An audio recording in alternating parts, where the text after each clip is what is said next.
दिनेश साहेब, अभिनंदन. आपल्या योजनेप्रमाणे पहिला टप्पा आपण व्यवस्थित पार पाडलाय.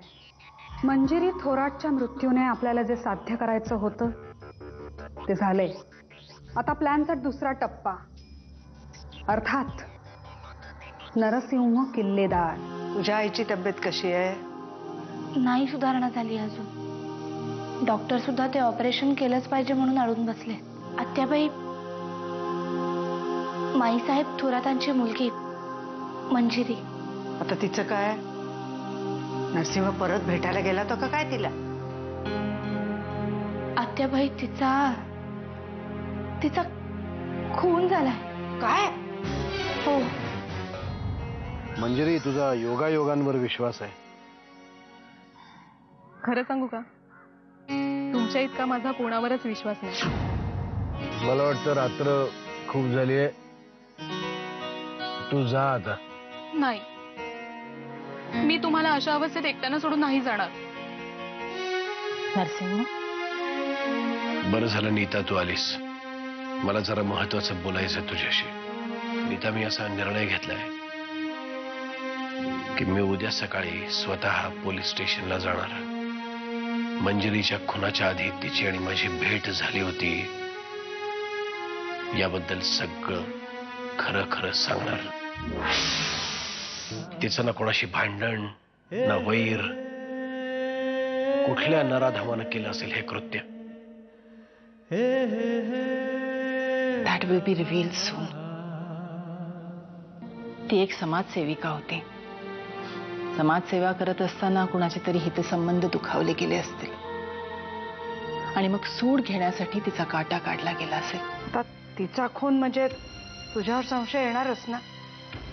अरे काळजी करू नको तर काय करू मी? खातेबाई, मी बघतो ना काय करायचं ते. तू नको त्यात लक्ष घालूस. जे काय आहे ते मी व्यवस्थित हाताळेन. आणि पोलिसांनी काही चौकशी केली तरी सांभाळून घेईन मी. अशा वेळेला पोलीस कसे वागतात ते चांगलं माहिती आहे मला. अनेक वेळा अनुभव घेतलाय त्यांचा. कोणीतरी हे मुद्दाम करताय असं नाही वाटत तुला? निश्चितच, पण कोण आणि का करतंय हे शोधण्यासाठी सुद्धा उसंत ठेवलेलं नाही माझ्याकडे. यातून मला एकदा बाहेर पडू दे, मग बघतो एकेकाला. काय करशील ते विचार करून कर बाबा. उगीच काहीतरी अंगाशी यायला नको. या विरोधकांच्या हातात आयतं खोलीत सापडायचं. खूप टेन्शन मध्ये आहे दादा, आणि साहजिकच आहे ते. मंजिरीचा खून होण्याच्या आधी तिची आणि दादाची भेट झाली होती. काय? मुळात काय आहे, ज्या व्यक्तीचा खून झालाय ना त्या व्यक्तीला खून होण्याआधी कोण कोण भेटलं, कोण कोण त्याच्याशी फोनवर बोललं याची चौकशी सगळ्यात पहिल्यांदा सुरू करतात पोलीस. त्यामुळेच दादाची ही तिच्याबरोबर घडलेली भेट दादासाठी अडचणीची ठरू शकते ग. मग आता? मी दादाला सांगितलंय, स्वतःहून आता पोलिसांना काहीही सांगूच नकोस. या अख्ख्या घरात फक्त आतेबाईच दिसल्या तुला. इथे मी प्रत्येक गोष्ट त्यांच्यापासून लपवण्याचा प्रयत्न करतोय आणि तू त्यांनाच जाऊन सांगितलंस. या धक्क्यामुळे त्यांना काही झालं तर? अहो, काय बोलताय तुम्ही? तू जर का अशाच इकडच्या गोष्टी तिकडे करत राहिलीस ना तर आतेबाईंना असंच काहीतरी होईल एखाद दिवशी. तुम्ही माझ्याशी धड बोलत नाही आहात. मला बोलावंसं वाटलं तर कोणाशी जाऊन बोलणार नाही, म्हणून मी आत्याबाईंकडे गेले आणि त्यांना सांगितलं की मंजिरीचा बस, मंजिरीचा खून मी केलेला नाहीये.